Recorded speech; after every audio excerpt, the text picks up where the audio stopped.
The book of Proverbs is basically a book of promises, right?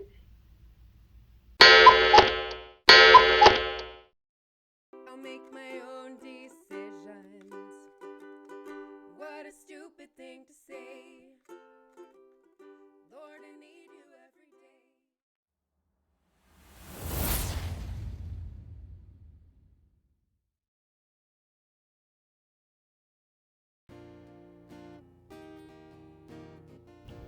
Now let's see what the Logos free software has to tell us. The Easton's Bible Dictionary says this: the Book of Proverbs, a collection of moral and philosophical maxims of a wide range of subjects presented in a poetic form. This book sets forth the philosophy of practical life. It is the sign to us that the Bible does not despise common sense and discretion. It impresses upon us, in the most forcible manner, the value of intelligence and prudence and of a good education. The whole strength of the Hebrew language and of the sacred authority of the book is thrown upon these homily truths. It deals, too, in that refined, discriminating, careful view of the finer shades of human character so often overlooked by theologians, but so necessary to any true estimate of human life. As to the origin of this book, it is probable that Solomon gathered and recast many proverbs which sprang from human experience in preceding ages and were floating past him on the tide of time, and that he also elaborated many new ones from the material of his own experience. Toward the close of the book, indeed, are preserved some of Solomon's own sayings that seem to have fallen from his lips in later life and been gathered by other hands.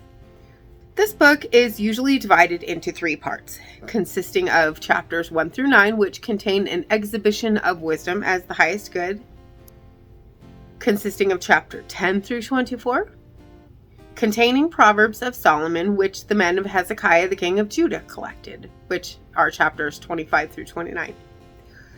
These are followed by 2 supplements, the words of Agur and the words of King Lemuel, which are chapters 30 and 31.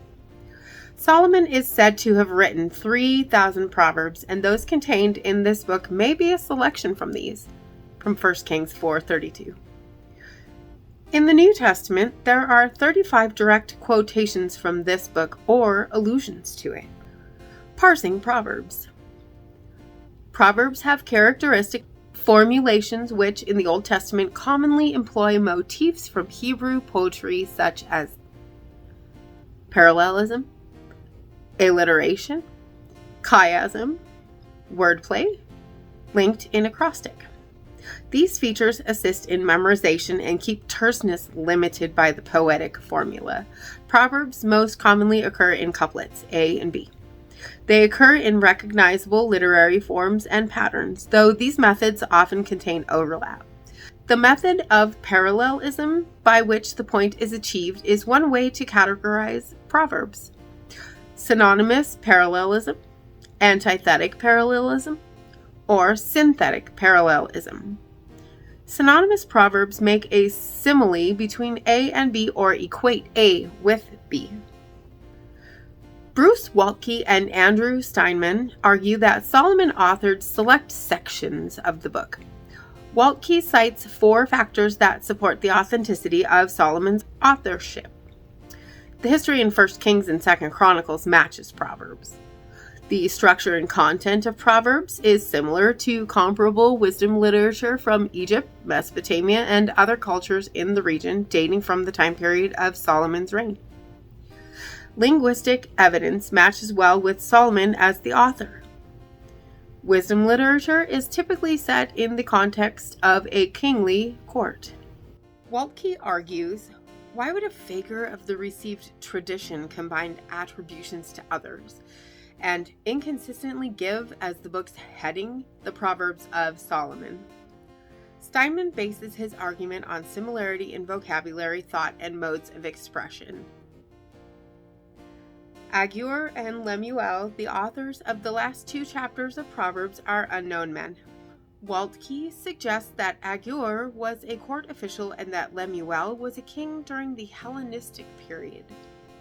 He notes that an unnamed editor compiled Proverbs into its final form sometime during the Persian period, 540 BC to 332 BC, or in the Hellenistic era. Comparison with Near Eastern wisdom literature. Israel's recorded history compares Solomon's wisdom to that of nearby cultures. Solomon's wisdom surpassed the wisdom of all the people of the East and all the wisdom of Egypt, says 1 Kings 4:30. Wisdom from the regions surrounding Israel provided a background for Israelite sages and may have been adapted by them. For example, the instruction of Amenemope, an Egyptian collection of sayings, bears resemblance to Proverbs 22:17 through 31. Sumerian and Babylonian proverbs also overlap with Proverbs. These different pieces of wisdom combine in the book and direct the Israelites to God. Literary style and form of Proverbs. Biblical Hebrew poetry has three primary characteristics: terseness, imagery, and parallelism. Terseness. Poetry is compressed language. Truth in Proverbs is presented through aphorisms, concise formulations of truth. These aphorisms concentrate or distill truth, and so by their nature cannot express the whole truth about a topic. Read in isolation, a proverb cannot be understood as recording the entire biblical position on a topic. Instead, it must be viewed in conjunction with other balancing proverbs and patterns of truth. Furthermore, Proverbs express general truths as opposed to guarantees. Imagery. Proverbs is characterized by imagery or figurative language, which is another form of compactness, enabling the author to communicate his message in fewer words. Examples of imagery include simile, metaphor, allegory, personification, and irony. Parallelism. While parallelism, the correspondence that occurs between the phrases of a poetic line, does not occur regularly in English poetry, it is common in Hebrew poetry. Repeated phrases are not merely decoration, but serve to emphasize the meaning of a proverb. Typically, Proverbs consists of two halves. The first half presents a statement of truth, and the second half intensifies or seconds the first. Furthermore, the two halves normally move from general to specific, from abstract to concrete, from ambiguous to less ambiguous, from usual to unusual vocabulary, and or from less intense to more intense. There is antithetical parallelism. The two halves present the opposite perspective on the same truth. Better than parallelism. One pursuit is better than the other. Numerical parallelism. A certain number of examples are provided as an illustration, only to be intensified by increasing the number by one. Waltke provides 4 guidelines for understanding how Proverbs function. The promises in Proverbs are partially realized in real-life experience. Those who pursue righteousness and work hard usually experience positive outcomes as a result of their character. The terse and succinct nature of Proverbs means that an individual saying does not express the whole truth of the matter. Since Proverbs is meant as a primer for Israel's youth, it has the end in mind, one where the righteous triumph. Failed promises are vindicated by a blessed future that outlasts death. What constitutes a proverb? Thompson suggests a proverb could be defined as the wisdom of many and the wit of one. Proverbial phrases succinctly state distilled wisdom. Cultures from earliest times have produced sayings or observations about life. Thompson identifies 3 common features of proverbial lore: an arresting and individually inspired form, the wit of one; a wide appeal and endorsement, of many; content that commends itself to the audience as true, wisdom. The Hebrew word translated wisdom, chachma, is an inclusive term that captures the combination of observation, obedience, careful planning, prudent conduct, and sensitivity to God's will. Clifford suggests the term refers to practical knowledge, skills, or political judgment rather than theoretical knowledge. The instructions in the book of Proverbs are intended to enable a person to be skillful in family relationships, community, and their relationship with God. Most of the biblical proverbs are short poems that can be easily memorized. They are usually 2 lines long and contain 3 Hebrew words on each line. Due to the brevity of this format, Proverbs cannot cover all possible meanings or nuances of the topic in view. The task of the interpreter is to unpack the possibilities that lie behind the brief statement. Hubbard notes that the compact format sometimes produces an oversimplification, since individual proverbs carry no explanations or lists of exceptions. Let's revisit the international setting for wisdom. Wisdom from Egypt, Mesopotamia, and other ancient Near Eastern cultures provided the cultural context for the sages who collected and edited the Book of Proverbs. Examples of ancient Egyptian and Mesopotamian wisdom literature provide insights into the concerns of ancient people.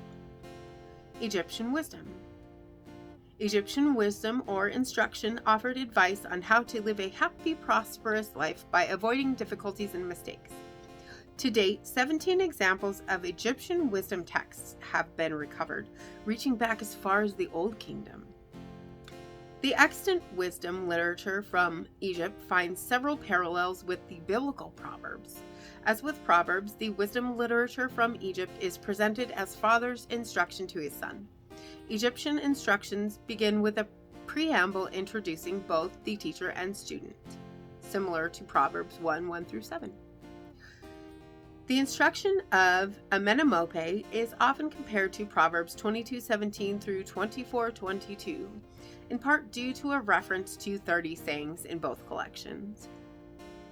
The instruction of Amenemope is composed of 30 numbered chapters in which the scribe, Amenemope, instructs his son on the way of life and urges him to rely on the God's wisdom. The text is set in the royal court and emphasizes inward virtues.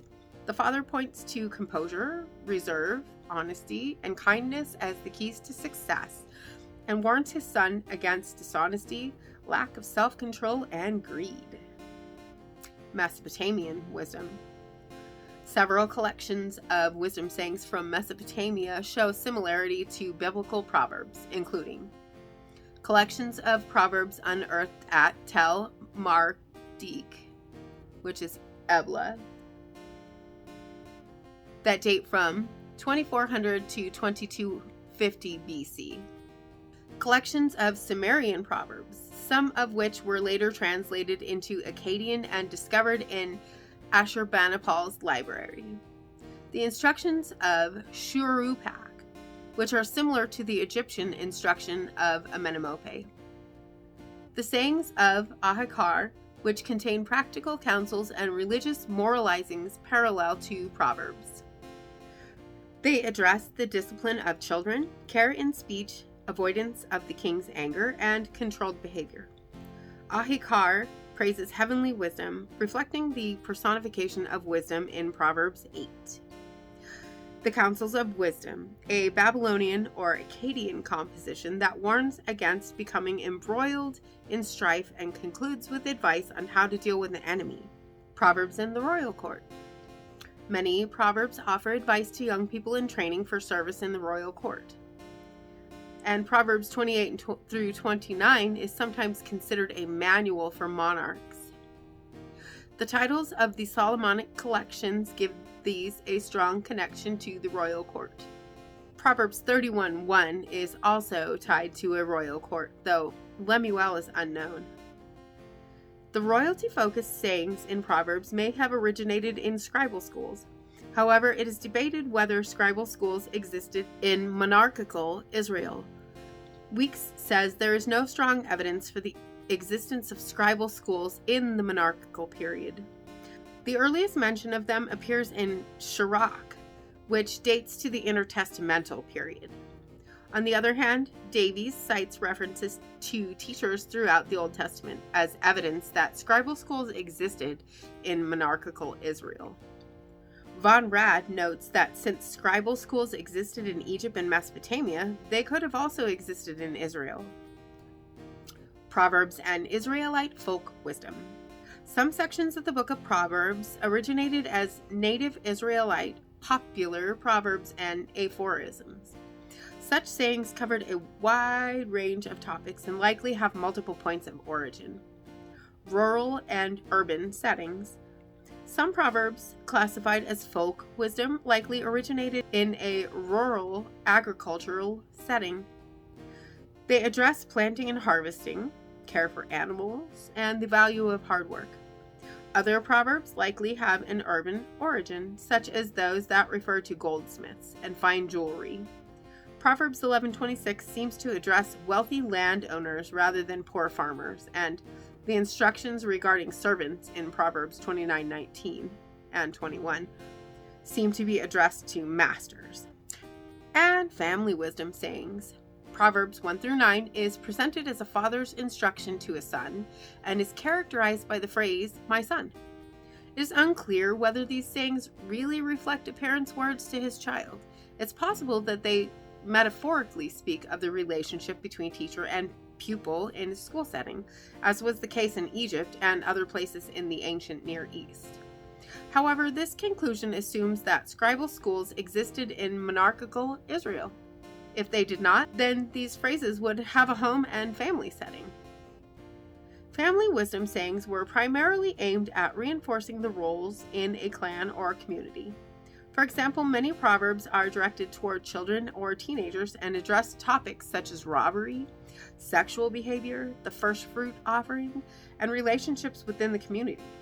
Other proverbs are directed toward parents, advising on discipline of children, or offering direction on care and security.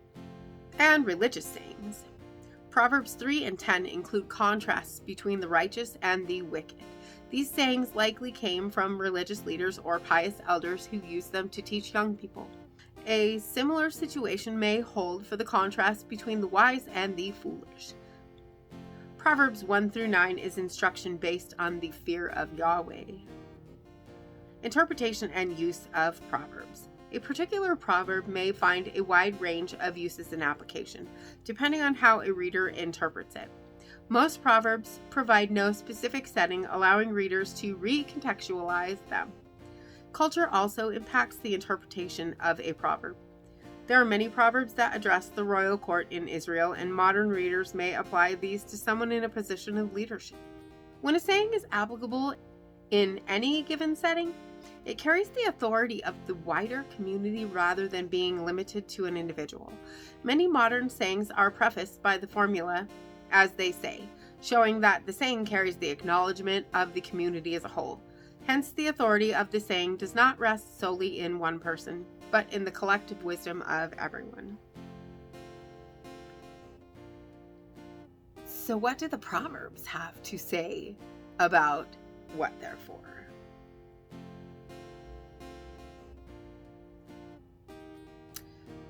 The Proverbs of Solomon, son of David, king of Israel. To know wisdom and instruction, to understand sayings of understanding, to gain insightful instruction, righteousness, and justice and equity, to give shrewdness to the simple, knowledge and purpose to the young. May the wise hear and increase learning, and the one who understands gain direction. To understand a proverb and an expression, words of wisdom and their riddles. Fear of Yahweh is the beginning of knowledge. Wisdom and instruction, fools despise. My child, may you keep your father's instruction and do not reject your mother's teachings, for they are a garland of favor for your head and pendants for your neck. The Proverbs are not promises to us, but they are wise things to live by. They're for instruction and thinking through things. And that is why the Proverbs are in our canon. We were made to love, we were made to And give. as The always, reason why we're thank you here, so much the for being reason here why today. He gave us If you haven't already, hit that subscribe button right there We were made and to show click the the bell love of Christ. We so you know can get this is why we're notifications. here. And This is why if you He wouldn't mind, gave hit that us like button for me. life. And I will see you next So let time. His love shine Marinette. through in everything we do. It's all for love.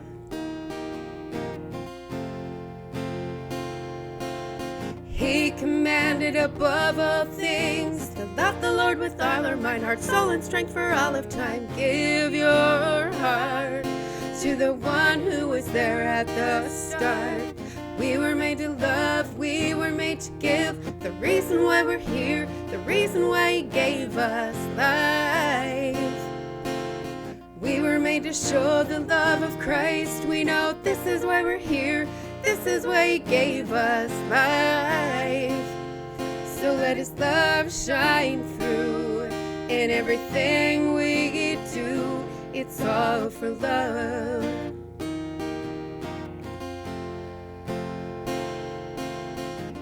Greater love has no one but this, that He lay His life down for a friend. Build each other up, don't cease, it's never enough. And now that He's washed me clean, I wanna follow where He